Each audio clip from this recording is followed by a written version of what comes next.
Hi, Erin. Welcome to the Soft Focus. Hi, Corinne. Thank you so much for having me. I can't wait to talk to you. You're one of my favorite people to talk to. And so I just kind of wanted to start with what is wrong with our conception of women's health in the United States today, or the West at large? That's a big question. What is wrong with women's health? Well, I think what kind of I keep coming back to in the women's health space in Western medicine, which I've been in for a long time. It's kind of been my specialty for the past 20 years that I've been practicing as an acupuncturist and Chinese medicine, herbalist and energy healer and all these things, is this idea that the biological hormonal processes of women in all phases of her life need fixing, that they are inherently destructive or will go awry or will work against you. And I think this comes through in not only like Western medicine, but also just culturally, even like growing up, in the 80s and 90s for me, and just the talk that is around menstrual cycles and how burdensome they are and how they just plague you and, something else you have to deal with. And, as I questioned that and grew more and pursued knowledge more, I started to see actually there's a biological process here. There's a rhythm here. There's a wisdom here. Why aren't we talking about that in our culture? Why isn't my, women's health doctor talking about that with me? And that's kind of been like my pursuit in my own career, is discovering and unearthing those aspects of women's health. Yeah, I'd love to go deeper on that. Can you share a little bit more about what really helped you see it differently? Man, these are not symptoms to be managed. Women are not bizarro men that are having these aberrant experiences, but rather that this is its own collection of traits that have, like you said, a wisdom. Talk to me about what really changed your mind and helped you see it differently. I feel like something didn't land right with me. I would say since I was born, or since I was cognitive around my own health, there was something that I was just like, this doesn't land. This doesn't sit right. And I would say the turning point for me was when it must have been in my early 20s, like 2021, at the end of my undergrad. And I was studying in Costa Rica with a home birth midwife there who was from Canada. At the time, home birth was illegal in Costa Rica. That was 20 plus years ago. I don't know if that's still the case, but she was kind of operating under the radar. And she was like this amazing resource for me. She handed me Christiane Northrup's Women's Bodies, Women's Wisdom, which was like my first, whoa, there's another way to think of symptoms, right? They're not just problems, but they might be a message and they might have a meaning attached to it. And how can we work with that? And she just kind of flipped everything upside down. And, at the time, things have changed with Western medicine, but at the time it was pap smears were yearly and just all of these invasive tests to just look for the problem. When is it going to break down? Let's make sure it doesn't break down, especially at that age of my life. And now into the mammogram world, it's just, there's all these phases where we monitor women for the breakdown from a Western medicine standpoint. And while some of that is absolutely necessary and has saved lives, and I'm not bashing Western medicine, but it does kind of create this energy of fear of waiting for the shoe to drop in your system, right? That your hormones are ultimately going to work against you. And as long as we monitor you often enough, then we'll catch it before it goes too far. And it's just such an interesting place to sit. So back to your question, it was Marie, that midwife in Costa Rica, who completely turned it for me. And after that, I read everything I could get my hands on and did every internship and worked with physicians and worked with midwives and worked with herbalists and tried to get it from all perspectives. And I feel like I'm still doing that. I still am, investigating and talking to people and learning from all of these modalities. And one is not necessarily better than the other, but that was the turning point for me where I was like, okay, there's there's more going on here and I want to know about it.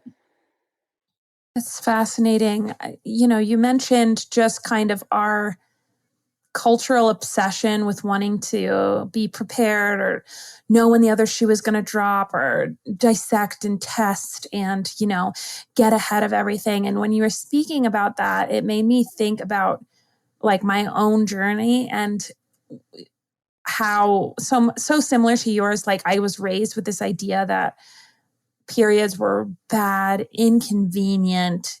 That's why God gave you Advil. Like that was sort of the reigning truth at the time. And if they were really bad or really inconvenient, you should go on hormonal birth control. And when I started to think differently, it was because I was having health problems. And I went to my first traditional Chinese doctor. And he said, like, you need to be eating more. You need to be resting more. You need to be not doing all these insane things that you're doing when you're in your luteal phase, like in your menstrual phase. Like you need to have some awareness. And it felt like a gut punch. And I fought him, I fought that. I didn't like it. I thought that it was somehow making me less than instead of actually thinking about, okay, so then if I'm not operating on the same 24-hour clock with like renewable energy, the way that the male hormone system more or less operates, that's like reductionist, but in general, right?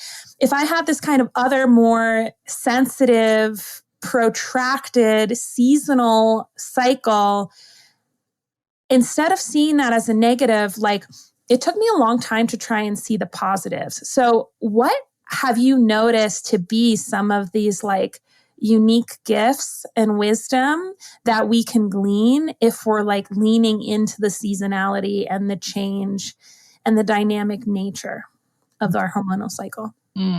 Yeah, I love that you shared your experience on that because I think I've noticed that similar experience in many of my clients and also for myself. I went on birth control too in my early 20s, just because it made things easier and I didn't have to think about it and whatever. There's this promise from birth control, like that you don't have to deal, right? Like you can now do it all. Like you don't have to, like you were saying, like you don't have to manage your luteal phase and your menstrual phase differently than your follicular phase. Like, woohoo, isn't this amazing? And there is a fallout of that. There's actual physical changes that can happen or deficiencies that can result from long-term birth control use that are very real, that women will experience after going off of it, whether it's fertility issues or other hormonal struggles that they thought the birth control was fixing, and then it turns out it wasn't. And there's even like research that's showing that like your pheromones change when you're on birth control and that like you attract like who you are attracted to partner-wise cannot be fully aligned with your authentic true self. It's more aligned with this like synthetic hormonal version of yourself because that's what birth control does. There's this misconception out there that it is regulating your cycle, and it is not. It is shutting down your cycle and taking it over, which makes it more pleasant most of the time. But it is nothing to do with regulating or adjusting your own personal cycle at all. So it's very fascinating, and mood changes and some very real things that can affect women. So I kind of got on a tangent there, but No, it's great. And so I feel like there's an opportunity when you come off of birth control, or if you choose not to use it for whatever reason, to really start to listen. And I've written a lot. I used to write a lot more about it, about like your hormones, especially your cycling hormones when you're menstruating from menarche to whenever you start peri or menopause, as being like your intuitive guidance system, the canaries in the coal mine, so to speak. So like as soon as something starts to go off with them, like your period comes early, or you have super bad cramps, or you get a headache after your period ends, or you're really irritable, like that, instead of that being, oh, how am I going to manage that? It's more like, oh, what a curiosity around why did that happen this month? Or why is this happening every month? And what can I do in my body, mind, and spirit to support the transformation of this? And because hormonal imbalances or symptoms, generally speaking, are not life-threatening.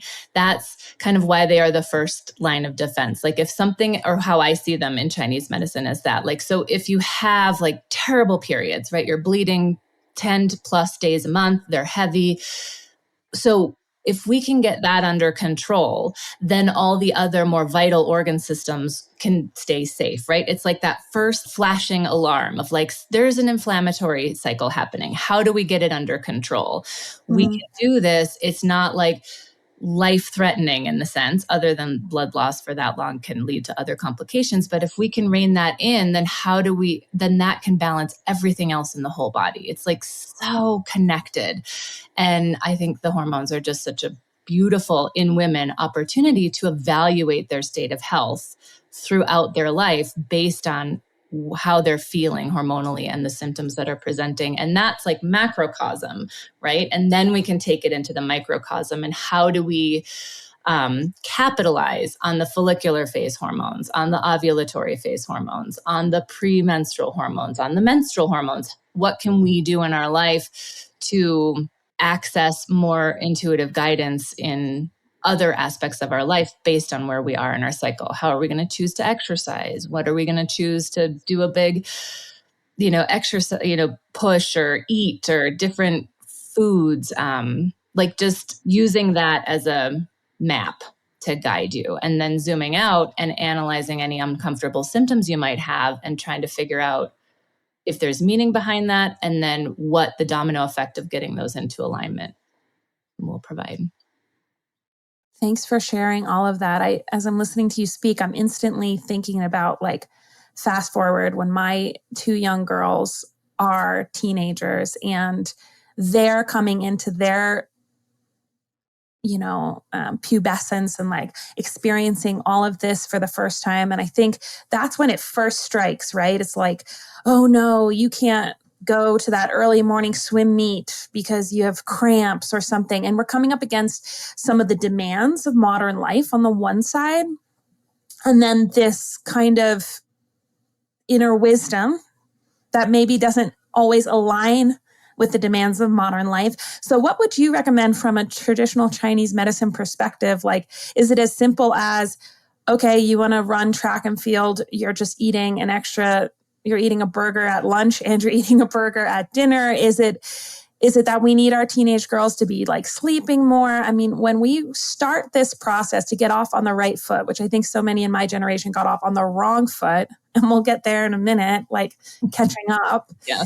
But, if we were to try and do this right in today's world, like what would you say? Mm-hmm. I think about this all the time. I have two daughters as well, approaching preteendom. Like what I wished I would have received when I was a teenager and found out in my 20s. And then, like you said, had to kind of make up for, was more information about what's actually happening in the menstrual cycle. Once I was getting it, like what were my hormones actually doing? What does that mean? What is the purpose of that?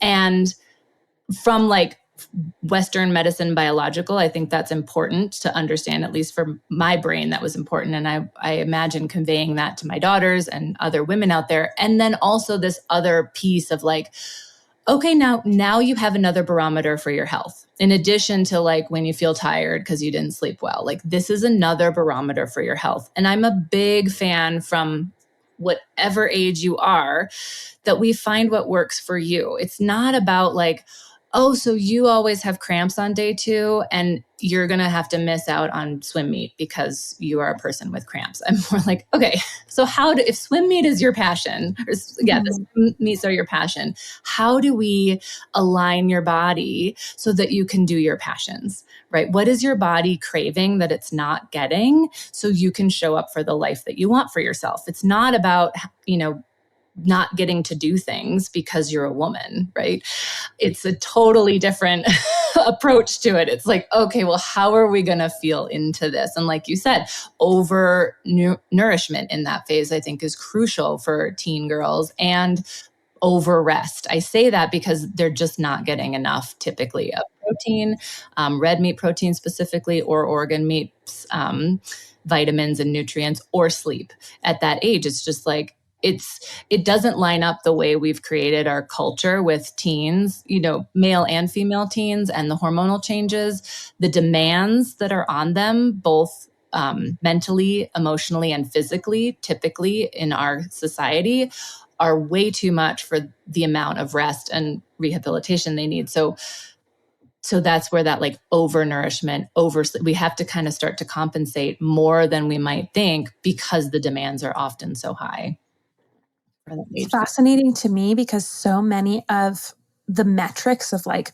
how we're doing, air quotes, in terms of serving our children, and like high school graduation rates and like college grads, and there's so many metrics are showing that we're actually worse off, right? And we're piling on the stress, and we're not piling on the supportive adjacent practices and systems, and the quality is decreasing. And I just feel so strongly what you're saying. Like, some of the stress, I think, also does need to come off. And without saying that we think that children can't do it or that they're going to underperform, I think it's actually the opposite. It's like, I actually have faith that kids can rise to the occasion, learn, and prosper without all the extra stress and tasks and, homework, et cetera. It just seems like we've gotten into this maximum effort place.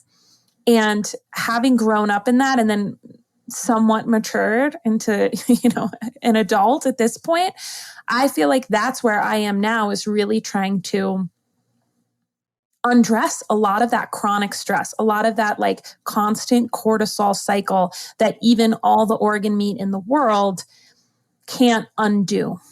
Yeah, I think you're right. And I think that is, I think what this visual I get when you're talking, and I'm in total agreement about, is like the teen years. It's kind of like, do it all, like build the resume, get into the college, and then get the job. And to do those things, you got to do it all, versus like, do what you love and do that really well, right? And then when you're done with that, do the next thing you love and do that really well. And like, not saying that you can't do more than one thing at a time, but choosing your actions based on your own truth and will and desire and energy output in the world is very different than feeling like you got to catch up to everyone else that you're competing against. And that's where I think, we mask that a lot with just like pushing through, right? And I think that's where something like birth control can really help a woman push through, right? It's like, we'll just take this away so you can push through. And then, I can't tell you how many women I work with that say just the same thing that you did. And I experienced also, of this like, wow, I can't keep this up. Like, I gotta take a reassessment here of how I operate in the world. And I think it's just something, I think there's a learning that can happen for sure in your family that you grow up in, but societally, it just seems so pervasive that it's around. I'm approaching the other side of it now, where now there seems to be this hysteria right this minute about like perimenopause and menopause, as if every menstrual cycle is exactly the same. And then there's one fateful day when like your life is over. And I just feel like it's kind of more of the same of what you've been talking about, where it's just stay on top of it, worry about it, fix it. What would you say about the traditional Chinese medicine perspective on a woman's fertile years, perimenopause, and then eventually menopause, and how to like approach that from a wider lens, a more historically appropriate lens, not just right this minute with fitness trackers and supplements and hormone replacement therapy, et cetera? Yeah, I think this is where the modality of Chinese medicine really excels, is looking at life cycles like this, like the hormonal life cycle of a woman, and understanding how the balance of the phase that she is in immediately rolls into the balance of the next phase, right? And so there's this trajectory when we're looking at the whole spectrum. There's your period starts and it takes about, I mean, it can be different for every woman, obviously, but let's say about 5 years till your early 20s or 20, where it really regulates, right? It can be more what you expect it to be. It kind of takes a minute to start up. Okay, and so then from there, from 20 to 35, about age-wise, Chinese medicine sees your cycles as your peak fertility cycles. And that's what your body, your menstrual cycle is doing every month. Whether you are trying or care to have a baby or not, that is the creation cycle that is happening in your body. And there's really cool resources out there for using the hormones of the different phases of your cycle to harness your creative energy, whether it's to create art, create a business, create growth in your athletic achievements, like where you can actually capitalize on the hormonal moments of those cycles to excel in whatever it is that lights you up and what you're here to do in this world, which is different for each of us. And I think that's so cool to tune into and such an opportunity to like honor your body. And when you come from that place of honoring, then symptoms become less scary. They often become less cumbersome. And then if they are, something like Chinese medicine has beautiful tools to work with those and make them more comfortable without just covering them up and masking them and taking them over like a birth control pill. So that you can still have that beautiful relationship with your hormonal rhythms and feel better, right? So I'm not saying if you have terrible discomfort that you just live with that. It's how do we nourish both? And then after 35, it's like your body is working towards not having a period, and it takes a while. Like we don't identify perimenopause for the majority of women as happening till after 45.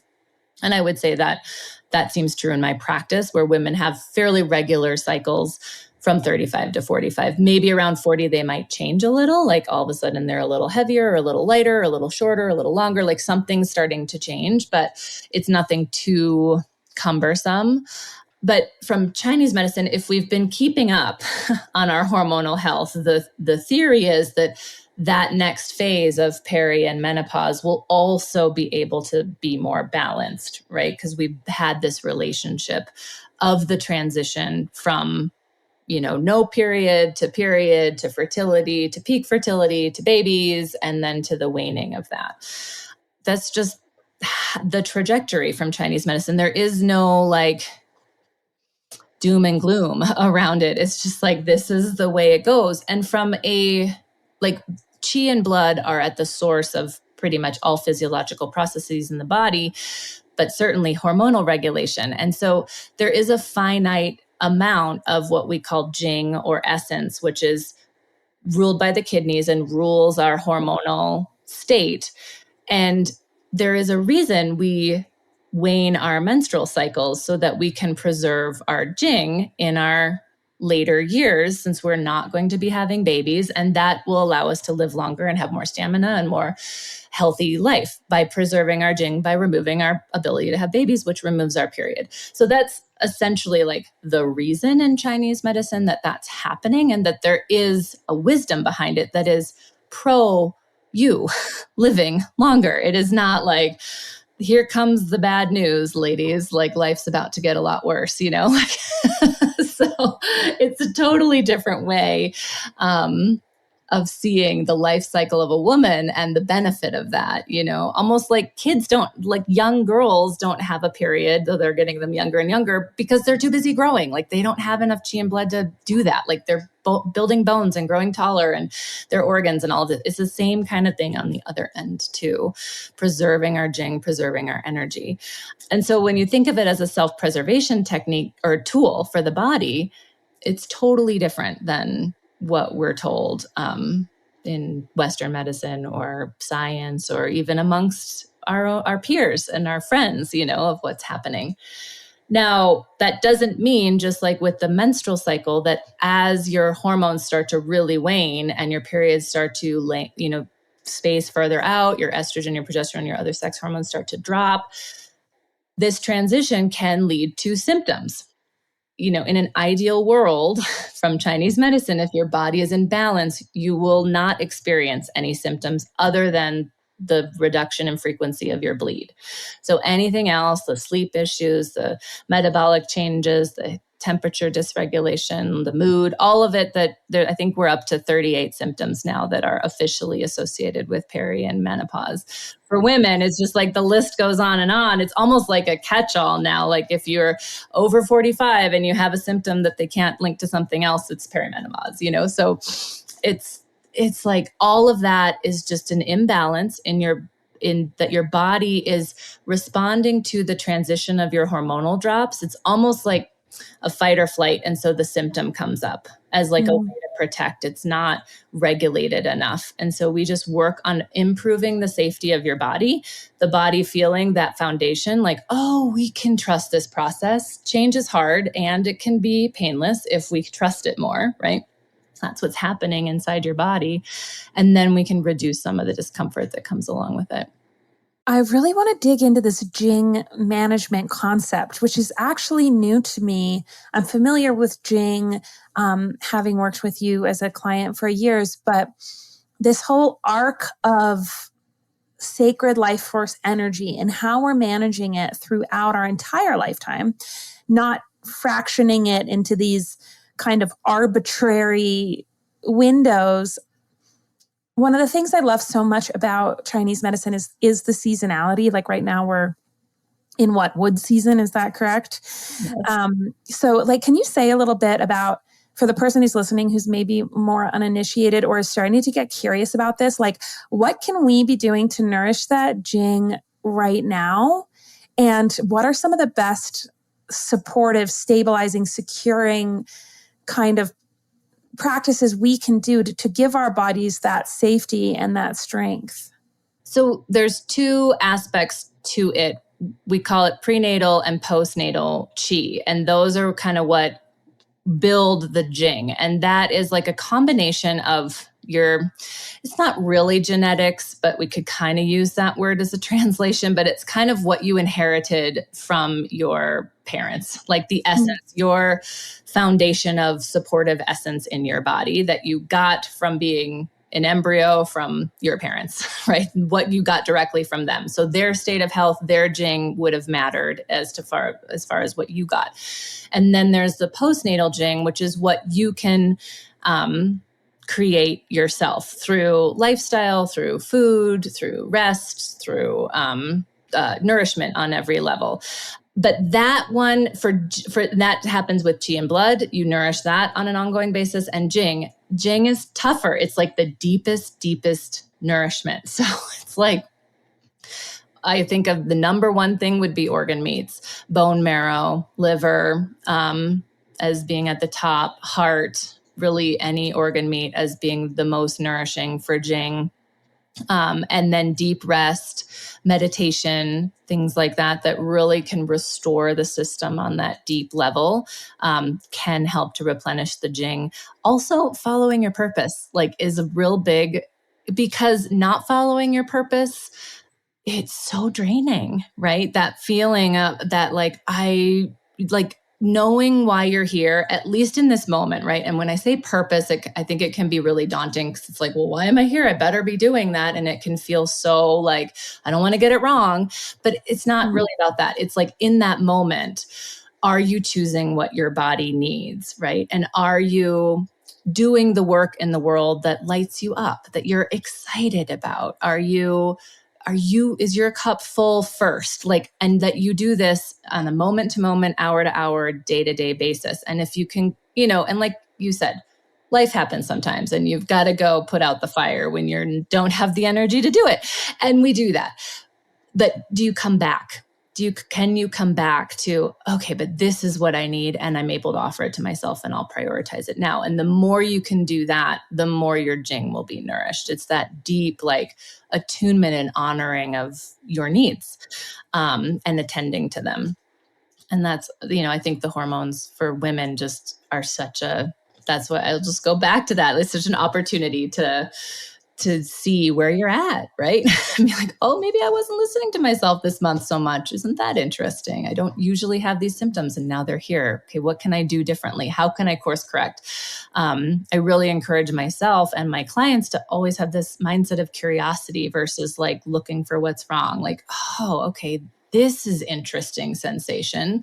I'd love for it not to be here for too much longer. How can I look at it differently? What does my body need? What is it trying to tell me versus like this rejection of it is a totally different energy and generally going to make it grow quicker than this soft focus on your body. That's cute. Do you feel like, I mean, I'm listening to you explain all of this and I'm nodding my head because it almost feels, maybe I'm being a drama queen, so stop me if I am, but it almost feels like we're in a Jing crisis. Like I think about so many of the women that I know who desperately want to be healthy. They want to be successful. They want to have families. They want to, have meaningful friendships and marriages or partnerships of any stripe. And yet instead of approaching it from the way that you're talking about, it's more from this like relentlessly clinical angle, this anxiety, this pushing, this fixing. And it just seems so much bigger than the normal conversation that we have around hormones and health. And like I said before, I think menopause and perimenopause are a big topic right now. And lots of people are talking about hormone replacement therapy or all these 38 symptoms. And how many of us are talking to this 18-year-old in our life and saying like, here's how you can build and value the emotional resilience to like nurture this Jing and to go into those more feminine places in your life. And like, cause I just didn't trust it. I didn't understand for the longest time that these ebbs and flows could work for me and with me. It always felt inconvenient. It always felt like I was doing it wrong. Even when I had my like wake up moment that I knew it was necessary, it was still like, okay, well, how do I run this farm and do this at the same time? Like, so how would you instruct people or recommend that people try and deal with this? Like, I don't know. It just feels like we're really backwards. Yeah, I do. I feel like we got off track somewhere in like the scheme of women's health. In a perfect world, women who want babies would have them in their early 20s, like when they have the energy and the peak Jing and no fertility issues and all of that, and that just, that happens sometimes, but I would say for the majority, it's different. We have our careers, we have our priorities, we have other desires. And then we also maybe want to have babies later in life and maybe we need help. And maybe we need Chinese medicine help. Maybe we need Western medicine help like IVF or IUI. And these tools are out there. They do help. They work, sometimes not 100% of the time, and so we've kind of like created solutions to help support the problem of like waiting longer to have babies, if we call it a problem. But then there's also so much beauty that happens, like, because you get to pursue your careers and passions and you get to get more financially stable and have more, stability. So, I don't know that the answer is like, go back and just do everything in the cycle and rhythm the way Chinese medicine did it thousands of years ago, right? Like, I don't know if that's that seems to be how we're biologically set up and we're evolving. And so what I do know is that when you can tune into yourself and make your choices from there and trust your intuition, you will not go wrong. And that you will follow your body's rhythms in the unique and divine timing that is perfect for you.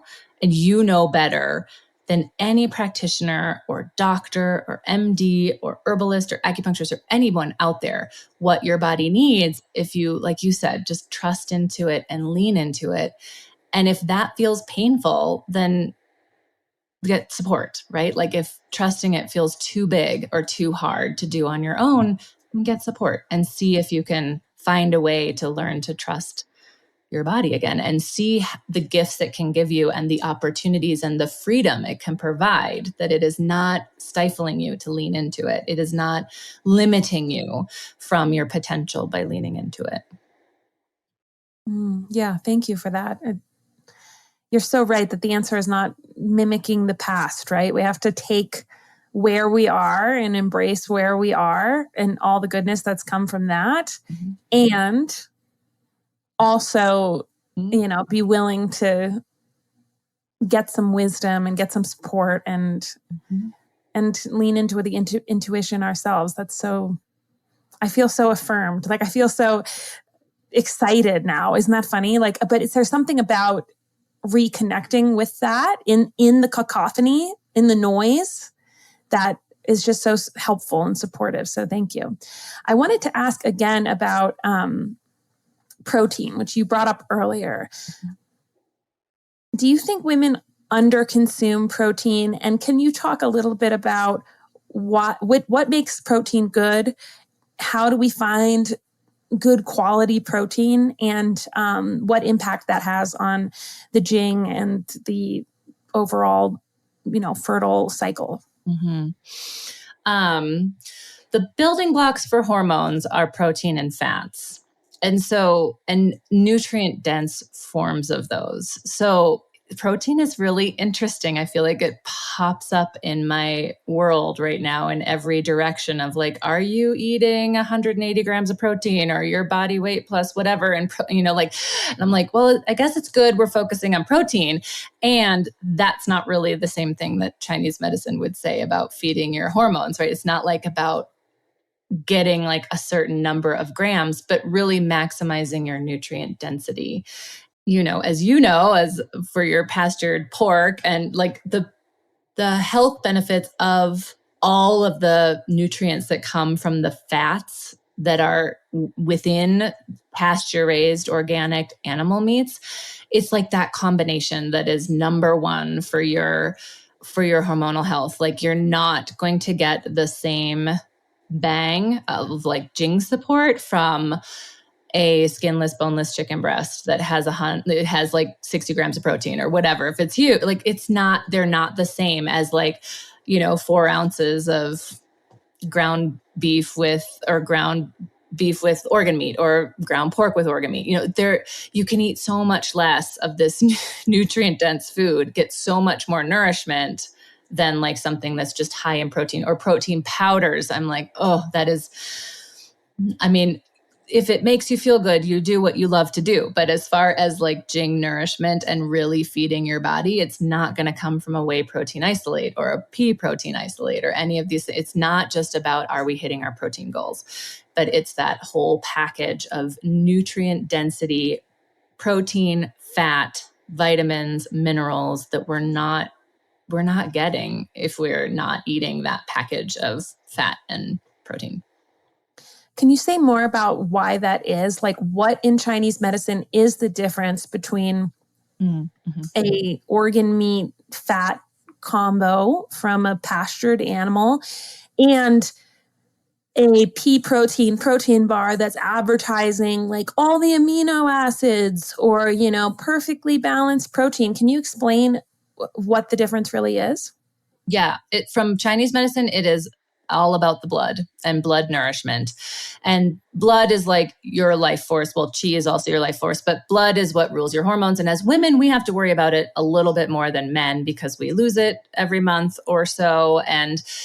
But it also, like, in addition to the, being present in the hormonal cycle, it feeds and nourishes all the organs of our body, all our muscles and tissues and bones. And then blood is also super important for our emotional wellness. So if somebody comes in with like depression or irritability, I'll often look to their blood balance first, which from a Western medicine perspective makes zero sense. But from Chinese medicine, that's the first place we'll go. Is their blood nourished? And they could be someone eating 100 and plus grams of protein a day, but they don't eat red meat, or they're vegan, or some of these things, which is fine if that works for you. I try to really, I'm not like pro or anti anything. If you're really adamant that something works for you, that is like the easiest way. Like if we need to nourish blood from which is often a pattern when there's discomfort in a woman's health, like whether it's mental, emotional, or something with her cycle, or even just like chronic physical pain, like neck pain can be blood deficiency, headaches can be blood deficiency, insomnia can be blood deficiency. I mean, it's just like the list goes on. You'll get the quickest nourishment from food in like a bone broth, organ meat, grass-fed meat scenario. And Chinese medicine actually views like muscle meat as fairly difficult to digest. So when you can eat it with the broths, with the fats, with these other things, you don't need to eat as much of it. It's not like going out and having a 12-ounce steak. Like you can get away with less. You can bulk up your plate with more vegetables and grains and whatever it is that you like to eat and get that full nourishment profile. And then, if people are anti-eating organ meats, there's some great supplements out there I'll encourage people to take if they just can't get over it. Putting it in their mouth another way, a capsule sometimes is easier for people. And if that's just also too far out of what they can do, the dark greens and blackstrap molasses are like the vegetarian options for nourishing Jing and blood. And it just depends on, and then there are other Chinese herbs and things that we can use for that too, depending on the profile. It's just what's the fastest way? It's going to be those pastured animal products and fats. It's funny because I know for so many people, they'd almost rather have an expensive herbal regimen than eat a delicious meatball 3 meals a day, which is so funny to me. And don't get me wrong, I can fall into phases of that too. If I'm having an issue, like there's something very appealing about this magic pill concept. But really there is so much just real food available that we can get for a lot cheaper too. But I wanted to ask you a little bit about the fat also, because I encounter people all the time. You know me and what I raise. I love fat. I love the fat soluble vitamins. I love that pigs who live outside create vitamin D in their fat, and it's bioavailable vitamin D, and it's balanced. And can you talk a little bit about women who might be feeling afraid of getting fat or eating too much fat, like it's going to create problems for their skin or, their digestion? Like I still know a lot of these people. So can you speak a little bit about like healthy fat, what it is, and how much we should be eating? Mm-hmm. Well, again, how much you should be eating, I think, is dependent on you. And I always say a little goes a long way, especially if it's something you're not doing. So if you're very averse to it and there's a little voice inside of you that's like, oh, but that does sound like it might be helpful. Okay, so try a little, like add a little bit of whatever it is to, or if you drain the fat, like, we just made one of your delicious roasts, like a pulled one of the picnic roasts in the crock pot, and there's this big thing, beautiful like fat slab on it, and we just shred it and mix it in with the meat, like the whole thing. Whereas like my mom cuts it off and drains the pot, like however she can remove all the fat. That's how I grew up in the 80s, so I mean, I just do that for my family and don't tell when my mom comes to visit that she's eating all the fat because it's just so healthy. But you could start by like, cutting a little piece off and shredding it in or something like that, where you don't have to go all in, especially because there's a mind-body connection. If you have a real mental aversion to eating more fat, it can definitely affect how you're going to digest it for sure. So, you got to kind of meet your body where you're at and listen to that voice. Like if there is 0 voices in you that's saying this feels good to me, don't do it, right? Trust that voice, right? But if there's even that little voice of like, this feels good and I am so averse to it, okay, start small. Start small and build it in. I mean, I was a vegetarian for 10 years and then like went fully over, like started eating a little meat, it was in Chinese medicine school because I realized that what I was doing wasn't helping me. My face was full of acne and my periods were uncomfortable and I was getting bloated and uncomfortable. And as soon as I started incorporating meat, then I was more satisfied. I stopped eating as much of the things that were bloating me to try to fill me up because the meat was filling me up more, and everything cleared up. And I have to say, like, I can't think of in this moment a client of mine in the past 20 years, including myself, where their skin hasn't improved by including more animal fats and animal proteins, the healthy kinds. Like that, I just feel like I haven't seen it go the opposite way. With those healthy fats, we've got to talk about fats, like, pizza and, deep fried French fries, like, are a different fat, right? So like, it's like, we got to look at the healthy fats here. Metabolically speaking, I think, that you have to look at more your own predispositions and your family history. And if there, we've got like a lot of metabolic issues going on in our country, and diabetes type 2 is a lot more rampant than it was even a few years ago. It's just like growing and growing and growing, and people younger and younger are dealing with it and getting it. And weight changes in general. It is not a problem of the fat. It's a problem of inflammation. But that's less simple to me. That's a more complex condition. So like, I would say maybe get support if that's you, to see if you can help someone find you the right ratios for you. But it might not be just about including more fat and protein, but what else do you need to change to stabilize your blood sugar, to reduce the systemic inflammation in your body so your body's not holding on to that weight. So it's a little bit more dynamic, I think, than like the skin, but I don't know if that fully alleviates the fear of eating fat, but... It's funny what you were saying about the skin. I call our primal ground pork, the pork that we mix organ meat into, I call it beauty food, because that was me and my vanity that started me on the path to organ meats. I just noticed, like, wow, everyone at the farmer's market, like, buying liver is really good looking and like in excellent shape. And it was just completely shallow.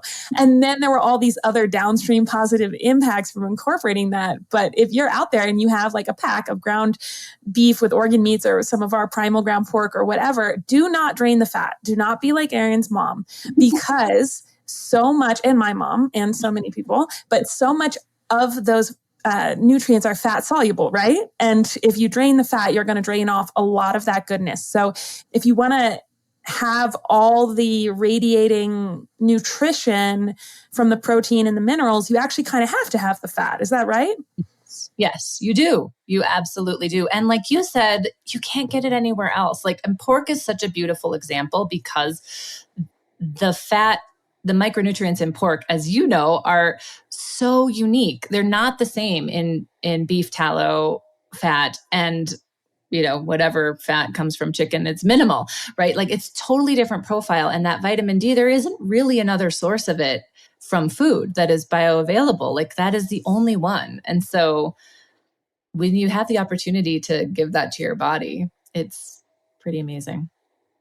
Thanks for saying that. Yeah, I think sometimes people are so afraid of commercial pork, which, by the way, I'm afraid of commercial pork. Like, I am not here to say any bacon is good bacon. If you're out at just a run-of-the-mill kind of spot and there's like a sausage patty, like, maybe don't eat that.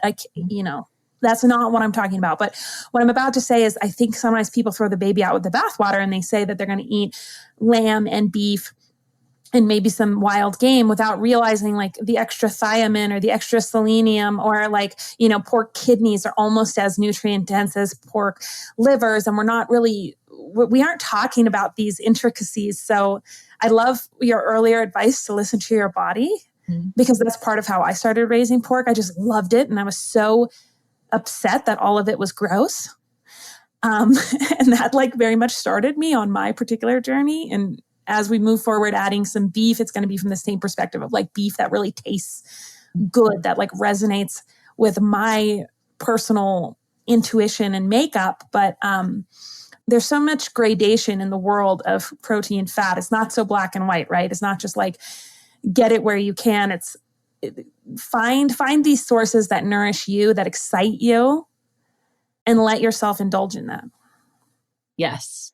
And I love what you're doing, and a few other farms are doing, incorporating the organ meats into your products, which I think just helps like remove a hurdle for people.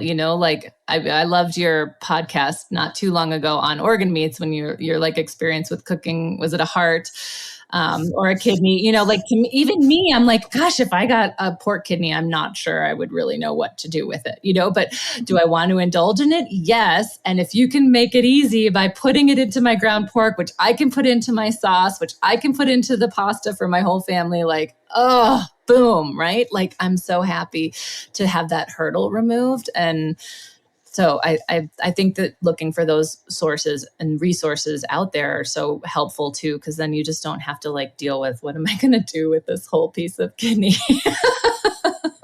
Yes, exactly. Exactly. And for anyone listening who's in the lower 48 states, like I will gladly ship you some. It's my favorite. Sometimes Ellie, who works for me, she gets mad at me because she'll be like, are we really going to get more primal ground pork? And for me, I'm like, yes, we'll never run out of it because it's my apocalypse food. And even if like doomsday comes and I never sell another pig in my life, I want to have it, I want to have it in my freezer. So, Erin, just a fun last thing. It's liver season. So like, what is the traditional Chinese medicine take on spring? How can we be supporting ourselves this time of year? Like if you had to do a quick little rundown, what would you say? Yeah. Okay. Yes. Springtime ruled by the wood element, liver and gallbladder season. Again, you have to evaluate where you live. I say that because we live in the Tetons and it is spring and there's still snow on the ground. So it feels very different in other parts of the country right now as spring. So it is a good time for gentle detox. The foods that I use for detox are bitter foods. Dandelion greens and broccoli rabe are two great ones if you can get your hands on them this time of year. If you're somewhere where it is getting warmer and you feel like raw food and salads, putting the dandelion greens in your salads can be great. For people here, I would recommend more sauteing them lightly in some olive oil and garlic, warming them up a little just because it's not quite that hot spring. We're getting there, but my also favorite like detox support that's really gentle is taking a teaspoon of apple cider vinegar in the mornings in a tall glass of water on an empty stomach, just to discharge, move the liver qi first thing, helps promote digestion. I'll often have people just do that for 4 to 6 weeks in the springtime, just to give themselves a clean slate.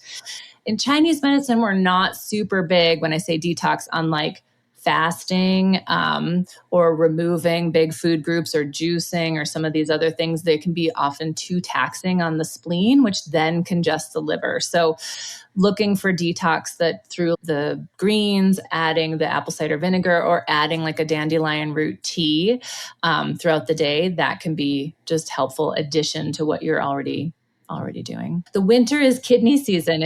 Which is the Jing season. So that's like your organ meats, your bone broths, your marrows, your stews and soups. And like, that's what we're kind of coming out of into a little bit more like lighter, greener. Now I'm a fan of organ meats all year long and animal protein all year long, but the focus doesn't have to be as heavy as we move into the lighter seasons, as we move into summer where we just have more vibrancy and energy and we don't need that warmth, that depth of nourishment as much. So it's kind of how I look at it. I love it. And I was joking that it does kind of feel like spring is happening here, but like knock on wood, because, we have a few more weeks. Sloping. Yeah, exactly. Well, Erin, where can people find you and connect with you? I'm sure they'll want to learn more about you.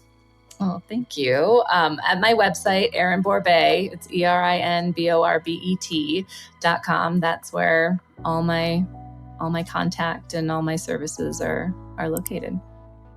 Well, thank you so much. I am just a little bit smarter today because of you. So thank you. Thank you, Corinne. I love chatting with you. Bye. Bye.